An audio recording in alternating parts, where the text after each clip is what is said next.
This is Dawn Olszewski and welcome to another episode of How'd She Do That? And today we're going to make this fun little easel card.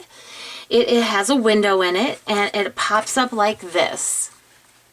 Alright, now I have a little tea light here as well, and I know it's kind of hard to see. Maybe if I shut one of these lights off, you can kind of see it peeking through the window there. Isn't that fun?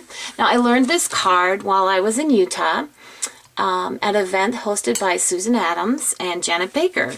So I'm excited to show this to you today. So let's get started. Alright, we're going to start with the little stamping and heat embossing. We're going to use the Joyous Celebrations. This is from the 2012 Stampin' Up! Holiday Mini Catalog. This is just vellum cardstock. It measures 2 3/4 by 3 inches. I'm getting out my embossing buddy, and this is going to help take away the static from the piece of vellum here. Now we're going to do our little stamping here. And this was Versamark ink. Stamp the oval frame in the center, and then the reindeer in the center of that. That's nice with these clear blocks that we can see where we're stamping. I have in the plate here some embossing powder. This is the Early Espresso. And I'm just going to dip that in there and kind of flick the rest off here. Okay, I'm just finishing heating this up real quick here. There we go. Alright, so next we want to create a window on the right hand side of the card. We're going to use that with the designer frames. This is the oval one. And as you can see, I've adhered a piece of this is the backer board from our designer series paper. It's a thin chipboard. So I have an oval placed here, kind of as an extra shim. And what I'm going to do is I'm going to slide this in all the way to the right so it meets the edge. And then I'm going to come in just a little bit. I've put a little pen marking, and this is roughly about 1 inch down from the top here. And then I have it all squared up there, kind of in that. But I don't recommend putting it on your Big Shot this way. When I put it on the Big Shot this way, I tend to get the line here. But if I put it through like this, my regular sandwich, we're going to get some glare here. One plate, this going into the machine like this. I have a hinge going in first, and then another plate on top. I seem to have less chances of getting the line, that so-called infamous line on here. So give that a shot if you're having trouble with it. So we're ready to put this. Alright, so here we go. And look at that, no lines. So next you need your extra large oval punch. And I've already pre-punched out. This is just a piece of lightweight copy paper. It just happens to be yellow. I'm going to put a little dab of adhesive in there. I'm going to center it in the middle of our oval shape here. I'm going to use it as a template on where to put my punch to get it exactly where I want it. And then we get a nice little window there. Alright, so I've kind of finished off our front layer a little bit with a little bit of designer series paper from the Festival of Print Stacks. Now this is sized a little bit differently. You get 4 sheets of 4.5 by 6.5 sheets. And you can really use a variety of any sort of patterns. I'm using this one here. But like I said, even this one would look nice, and there's actually several in there that would go with this color scheme of the cherry cobbler and then the early espresso. So the designer series paper measures 3. I've added some cherry cobbler seam binding ribbon, and now remember the piece that we did earlier that we stamped on and embossed? We're just going to tuck that underneath. Okay, so we're going to just add this to the card, and it's going to appear through the window like this. So if we just press it down like that, center it over it, And there we go. Now our front panel is done. We're going to set that aside and work on the base. All right, for the base, you need a piece of cherry cobbler cardstock. It's cut in half the long ways, 4 1/4 by 11. And then I'm going to score it at 5 1/2. That is just in half. Now what I want to do, I'm just going to fold that a little bit so that we can see what we're doing on this next step.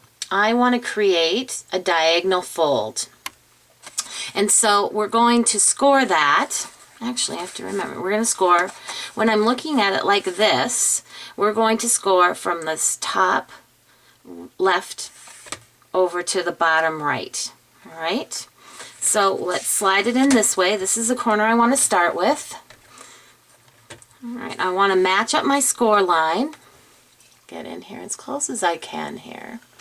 I want to match up my score line with the cutting line, and then I'm going to bring that up a ways so you can see what I'm doing here. I want to rotate it so that the point of my opposite corner is on that cutting edge, cutting line here. Now make sure that you have your scoring blade. It's the lighter edge here, and I'm going to score that from corner to corner. Okay, so for this next part, we're going to do some punching on all 3 layers here. So this was our base that we cut and scored. And then here is another piece of cherry cobbler. This is 4 1/4 and 5 1/2. And then early espresso is 4 inches by 5 1/4 inches. Okay, so I'm going to start with this piece. I'm going to take our 2 1/2 inch circle punch, and I'm going to push it all the way in and center it side to side. All right, there's one. I'm going to do the same thing on the cherry cobbler panel here. Push it all the way in. Okay, now what I want to do is I want to create a hole the same size in this one, but so that it layers exactly where this one is. So the easiest way to do that is to attach this to this layer.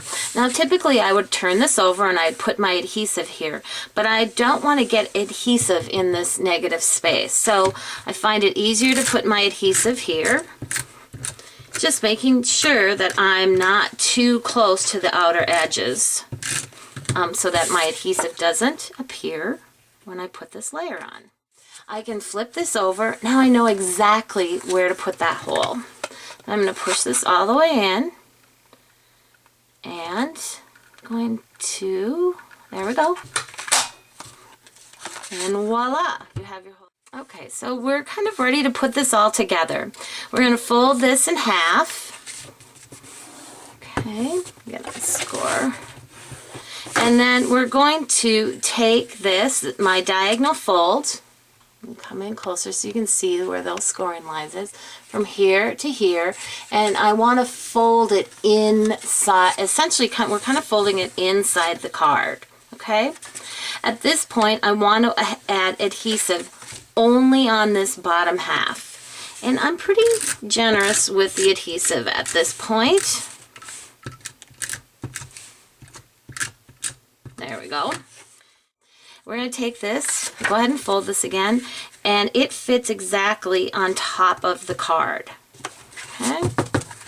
Alright, well now we know the adhesive is only at the bottom here. Remember our panel from the beginning? We're ready to add that. Now, same thing. Remember the tip on how we don't want to have adhesive where the hole is? Same thing for this layer. So once again, let's put our adhesive on here, making sure that I don't get it too close to the edge. We're going to go ahead and put this on. Now we just have a few things to the inside of the card to make our easel window stand up correctly. Alright, so I'm going to add a panel on the inside. This is another piece of Very Vanilla. It is the same size as our top layer here. This layer here. It measures 5 by 3 3/4. Okay. Now I've added another piece of the designer paper, and that measures 4 3/4 by 2.5.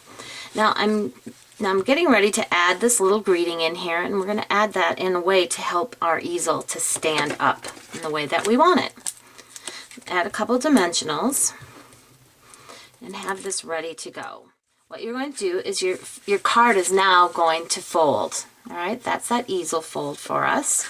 And what I like to do is line this edge up, but the end of my card with the edge of the designer paper, and just kind of hold that in place and then place the greeting there so it will automatically hold there. So that's what it looks like. That's me. This is an adorable card. Your recipient, I'm sure, is going to love receiving something like this. Certainly you wouldn't have to include the tea light. It still would be just a really cute easel card. So I hope you enjoyed that. And be sure to stop by my blog at DOstampingWithDawn.com for lots more creative ideas and inspiration.